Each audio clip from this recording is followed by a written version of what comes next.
Good afternoon, ladies and gentlemen. This is Harry Muppet. Welcome back to another Starcraft 2 Daily Masters.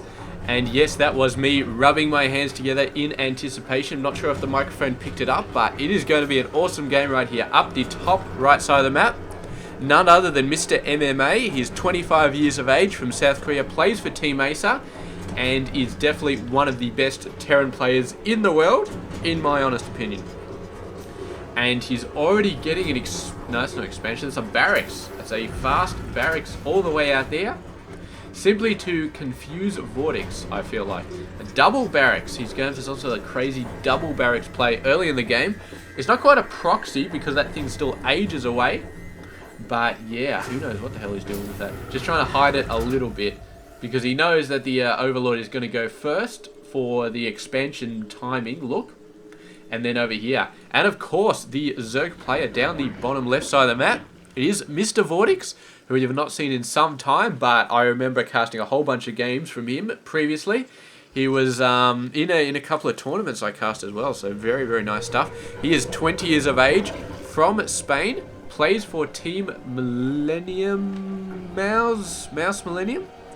Alright, he was part of Mouse Sports until June this year, but then he changed to Millennium, so he was part of Mouse Sports at the time of this game, but he's now part of Millennium. So yeah, very, very nice stuff there. Oh, what did I just miss? Bunch of workers going down. Yeah, there we go. The worker is getting owned. I'm sorry about that. I got this thing where you select a building, and I don't like to move my mouse through those lines there, so I just got to press escape to get out of that, and I forgot about the escape button. But yeah, if there's lines, I don't like to move my mouse through them. It's just this weird thing I've got, like, if you're walking on the sidewalk, you don't like to step on the cracks, that sort of thing. It's just, wow. Supply depot go down here, and we do have a bunch of Marines out, but VortiX has not been slacking off on the Ling numbers. He's obviously senses something is going wrong down there, and the Lings all getting destroyed very, very, very fast. Look at that blood-splattered trail of Zerg carcasses. That is violent. That is very, very violent right there. And now Mouse... Sorry, why are we calling him Mouse? Calling him VortiX. Now VortiX has to deal with a lot of Marines early game. We'll see how he deals with this. He's getting a spine call up. That's an excellent solution. But the Marines going straight for it. And if they can take out that spine crawler, they're going to be in an excellent position. But they've got the Queen to worry about as well. More Marines coming out to do a bit of reinforcement. The Queen taking some serious hits. But MMA is got to worry about. He's got 3 things to worry about. 4 things now that the second Queen is out. And finally, VortiX feels like he has enough to push it. He's doing a great job. The Marines killing a lot of Lings, but a lot of the Marines are going down as well. And I think that might be it. I don't think he's got enough to deal with this. The spine crawler is coming out the front. We've got a total of 3 Queens. Early Marine pressure is not going to be able to break this anymore. And so he's pushing. The barracks are back over here. He's got the expansion coming out right there. And MMA falling back. Chose to go for early pressure play against Zerg, which is always an interesting choice because Zerg are the king of early pressure plays. They're just naturally good at it. My God, is that another command center? Is he already building a 3rd one? He's obviously feeling like it's a good time to do it because he's scared VortiX into going defensive for a little bit of play. And now VortiX is going to have to catch up on his worker income. I mean, he's still very, very good compared to MMA, but MMA is going to start to explode very soon. As soon as he gets that 3rd command center up, he is going to absolutely explode. So there we go. This one's going to drop on the expansion. This one's going to go to the 3rd. I don't know how long it's going to be before he actually builds a 3rd, but definitely it will be at some point. Factory is coming on out. Barracks coming out as well, getting a tap lab, building some stuff, doing some things. And all of them will hopefully be going towards getting some stuff done and doing some things. Moving on. Not a lot happening over here. We got some bases. We got a spawning pool with speed coming out. We got a 3rd base coming out, which is very nice for VortiX. We do not have any advanced tech. Bailing nest coming out. And no lair. So if he was going for Mutali, then I would expect to see a lair right about now. But he's just going for a crap load of Lings and a crap load of speed. So he feels like this is the time to get in there and do some stuff. I don't think the bunker actually improves the range. So, yeah, I'm not sure why he's building it there. But just for emergencies, unless there's a with a baneling bust or anything on one of these buildings, he can sort of hold off behind here. All that sort of covers off the this section as well. Just needs a supply depot there, and he's got a whole wall covering that thing. But man, the amount of macro that he's got going is very, very juicy right now. He's getting a ton of stuff, but there are a ton of lings coming out. Speed just about to be finished. Ton of banelings coming in. Whoa, a lot of banelings coming in. 14 banelings. That's going to be enough to bust through the command center, I would almost say. How much damage do these guys do? Let's see when they're finished morphing. 80 damage. 1500. 1500 divided by 80. I mean, it's like 20 banelings or something. That's a lot of banelings. Oh, look at the banelings getting all the way through. They're going into the workers. Oh my god, so many workers dying there. So many marines dying there. Oh my god, so many banelings. So many marines, so many workers, so much of everything dying there. That was 10 workers and 18 marines going down there. But MMA does manage to survive with one siege tank holding off. But man, how much damage did he take? All of those workers out to repair going down. Surprisingly, he is still ahead. I mean, these 3 command centers early game cannot be underestimated. The amount of workers he can continually produce. Look at that. He lost 10 workers, so otherwise he'd be 49 over 35, which is just ridiculous. And VortiX has seen the 3rd base here now, so does know that MMA is probably going nuts on workers right now. He's just got a bunch of lings here. So there is a side over here which he can attack, which the siege tanks are not currently in range of. So might be thinking about that. But of course MMA with this command center can spot them, so he can probably move a siege tank over there well in time to be able to bust those guys up. And yeah, we're going to see exactly what happens here. Double tank drop with the other siege tank just coming back over here. Where's the thing going? Where's the range on this guy? I can't see it because this guy's range indicator is white and we're on a shitload of snow. There it is. It's right there. So it's this line that my mouse, you can sort of see it. You got very good eyesight, but that's pretty decent. You can knock them there. You can't knock them out if they're over there, but that's fine. Oh, high ground. Very nice. Can't reach the 3rd base, but can reach the workers.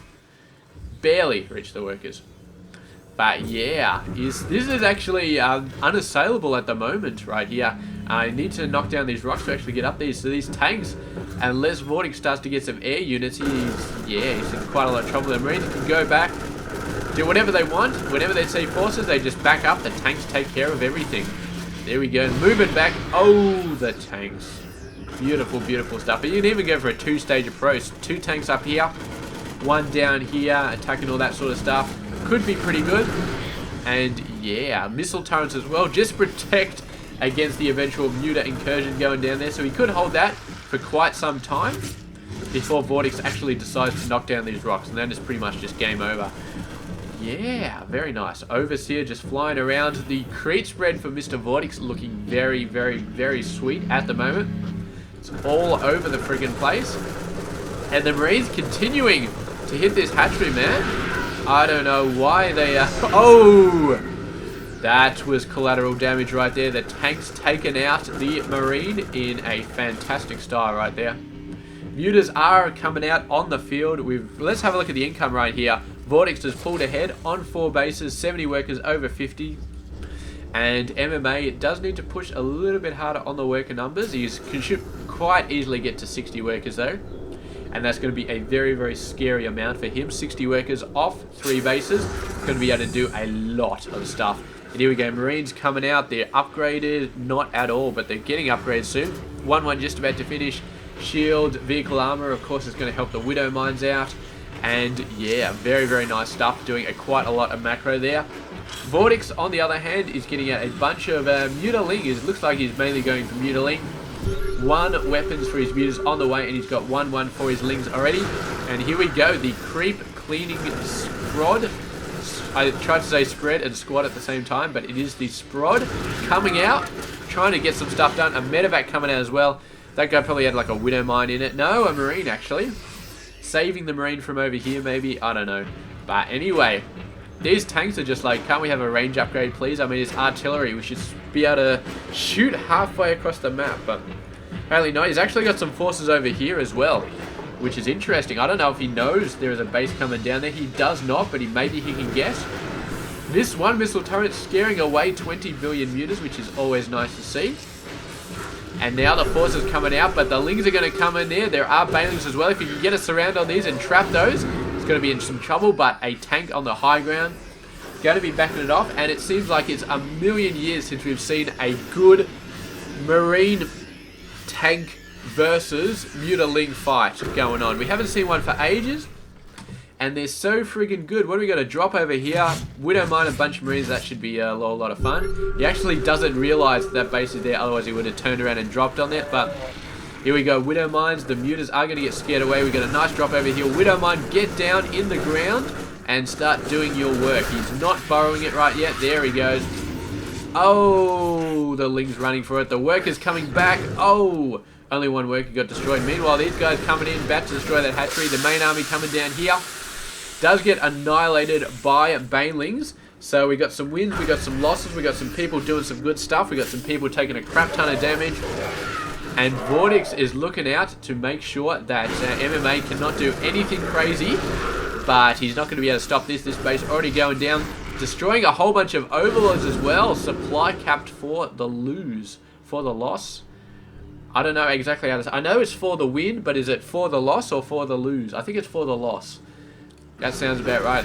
And the mutas, if they come up here, man, that is just going to be all over. So you might have to just settle for 4 bases at this point. Moving in, getting some creep down. Yeah, MMA, he's doing alright, but he feels like he needs a bit more units out there. Because these, I guess it's just because these guys clump up so much. So we got 1-1. Where is 2-2? Almost done. Almost finished right here. I wasn't even zoomed out yet. That's crazy. We need to get the zoom going.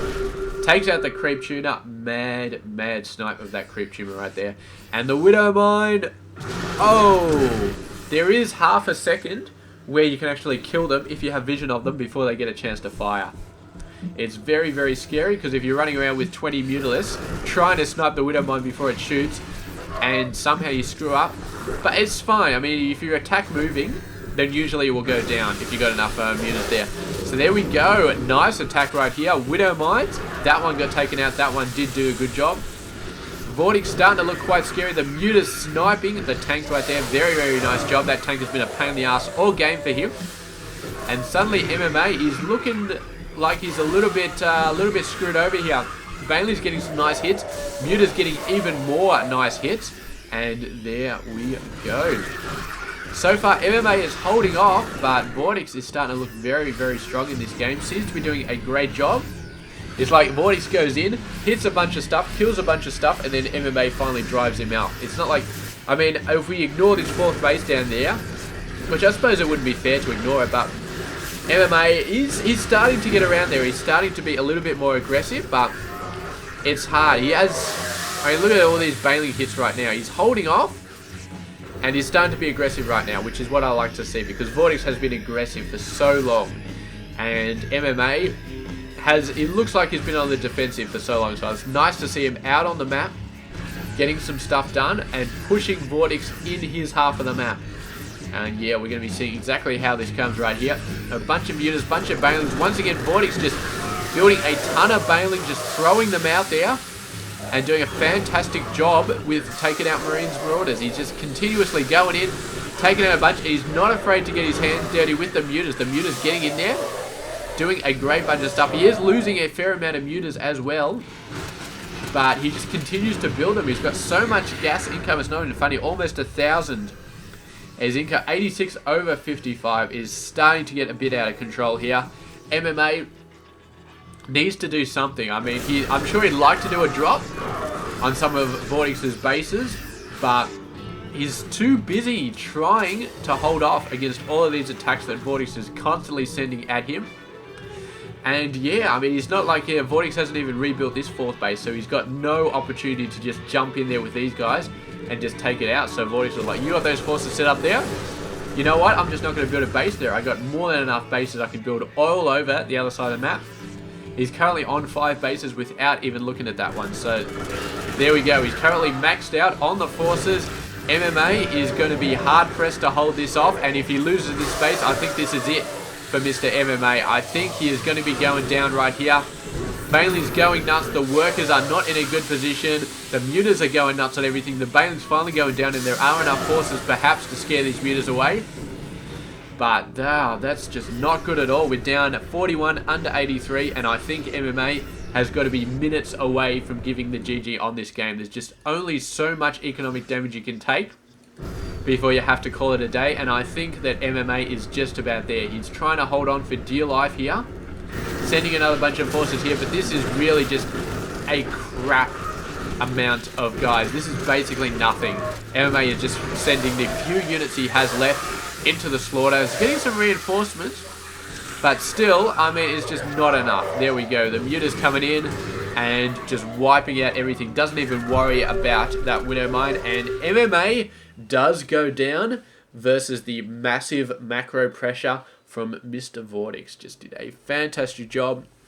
And ever since the start of the game, when he came in with like 20 Banelings and just rolled in, destroyed the barracks, destroyed 10 workers and a whole bunch of other stuff, VortiX has just been the same style, just mutiling, attack everywhere, constantly attack, constantly get in there, constantly do some stuff, and meanwhile expand like there's no tomorrow. And it's just sheer pressure has kept him in the game, and all of MMA's exceptional micro in this game has not stopped him from constantly losing forces, just because VortiX can spawn them much faster than MMA can. And that's the game. It's a beautiful game from Mr. VortiX, and I hope you did enjoy it. I will catch you guys tomorrow with another Daily Masters. Stay tuned. It's been Harry Muppet. Hope you enjoyed this game.